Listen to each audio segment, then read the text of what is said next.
दिल्ली के करीब 1.5 करोड़ से ज्यादा हमारे मतदाता हैं। उनमें से 67% मिडिल क्लास परिवार हैं। तो आप देखिए कि इसका डायरेक्ट असर दिल्ली के मुख्य जो वर्ग है मिडिल क्लास उसको पड़ेगा। ये बजट आपकी जेब में, आपके हाथ में काफी पैसा बचा रहा है। अरविंद केजरीवाल जी सिर्फ गंदगी करना जानते हैं, रायता फैलाना चाहते हैं। वो काफी घबराए हुए हैं, काफी खौफजदा हैं और उनके अंदर का जो खौफ है उनको ऐसी बातें, झूठी बातें करने पर मजबूर करता है। मध्यम वर्ग के लिए और वर्गों के साथ साथ एक बहुत बड़ी सौगात ये बजट लेके आया है और एक बहुत बड़ी एक स्माइल, एक मुस्कुराहट आप देख सकते हैं मिडिल क्लास के जो हमारे सैलरीड लोग हैं उनके लिए। अगर आप दिल्ली को देखेंगे तो दिल्ली इलेक्शंस में इसका खास तौर से डायरेक्ट असर पड़ेगा। दिल्ली के करीब 1.5 करोड़ से ज्यादा हमारे मतदाता हैं। उनमें से 67% मिडिल क्लास परिवार हैं। तो आप देखिए कि इसका डायरेक्ट असर दिल्ली के मुख्य जो वर्ग है मिडिल क्लास उसको पड़ेगा। इसके साथ साथ और भी बहुत सारी नई नीतियां हैं जिससे कि चाहे स्वनिधि हो जो स्ट्रीट वेंडर्स के लिए हो या गिग वर्कर्स के लिए।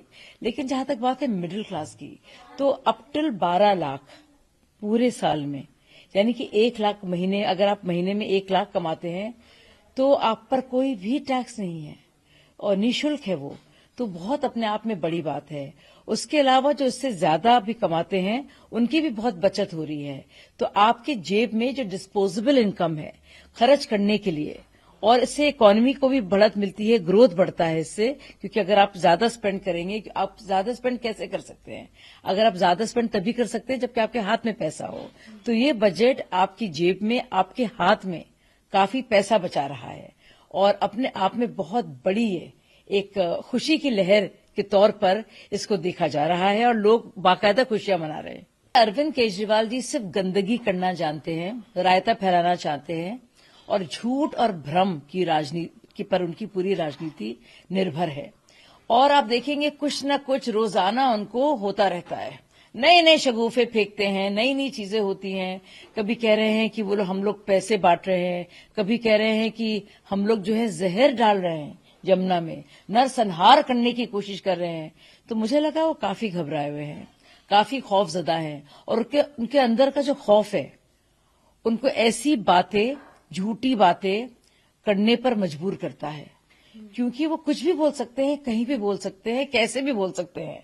वो आदमी जो है थोड़ा हट गया है पल्ले से। तो मुझे लगता है कि उनकी बातों पर ज्यादा संजीदगी से गौर नहीं करना चाहिए, क्योंकि आप रोजाना सुर्खियों में रहने के लिए Kejriwal ji victim card play करेंगे। राहुल गांधी जी, जिनकी पार्टी ने हमेशा दलितों के साथ, ओबीसीज के साथ अन्याय किया है, चाहे वो उनके जवाहरलाल नेहरू उनके परदादा हों या उनकी दादी हों या उनके पिता हों, उनकी नीतियां हमेशा दलितों के खिलाफ रही हैं।